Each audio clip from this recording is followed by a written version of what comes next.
دخترم مهرم امیدم گوهرم کاسه آبیزی حوزی کوثرم آبروی خانه و بام و درم مهرم خوشبال امروز از برم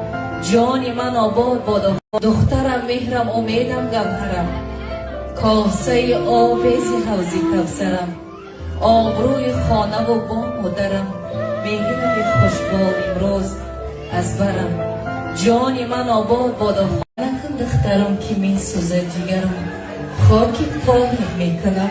سرما و چشمی کرم مادر را بجان برابر مادر آینه دستی راستی دختر مادر حالا خوب است. دخترکای هستن ما را میگن که اپا جان ما پیش وقت کار کردگیم موفق شدگی نیستیم کار پرفتگی هم باید بسیاری خود میکنن که فبیلی دروغه هم خیلی میدونیم برای چی؟ برای که شما نستانی که خوب نداشتین امی 5 برابر نیست پرایل هر نستانی که هر خیلی نه که ما شما را گارانتی میتیم که همین اپای مدینه جانشا برای شاگرداش میتا کم اگه یک شاگردش کو پسی دبره که آخ شاگردی من خیلی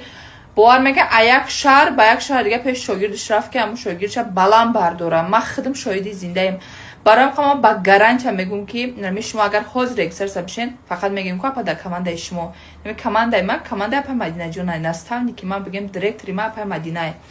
رجیستر سمیشن сразу سوی 500,000 روبلی برای شسترک بدانتون شیرپری مادر پلی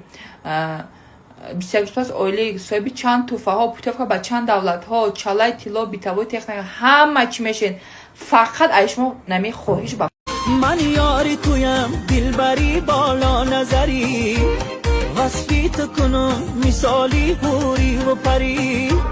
من یاری تویم دلبری بالا نظری وصفیت کنم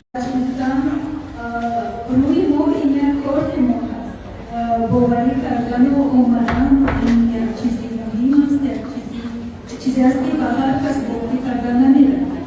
باز همین چیزا رو خریدار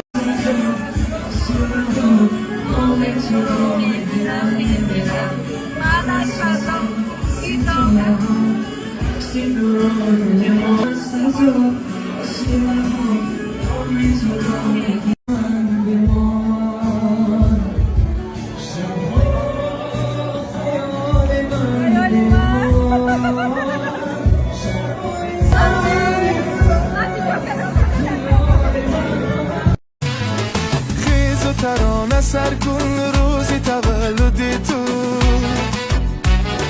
تنتنه دیگر کن روزی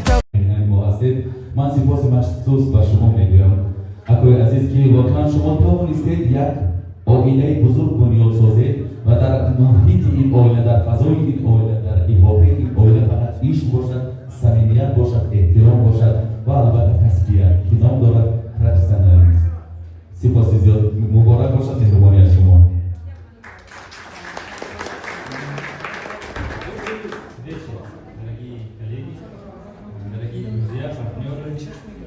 Сегодня очень важное событие для нас. Мы в данный момент сегодня празднуем наше пятилетие. 5 лет для нас пролетели безумно быстро, как, скажем, один день. Но в действительности это огромный труд, который вложили каждый, кто здесь сидит. Мы стали очень сильной командой, дружной командой, в которой,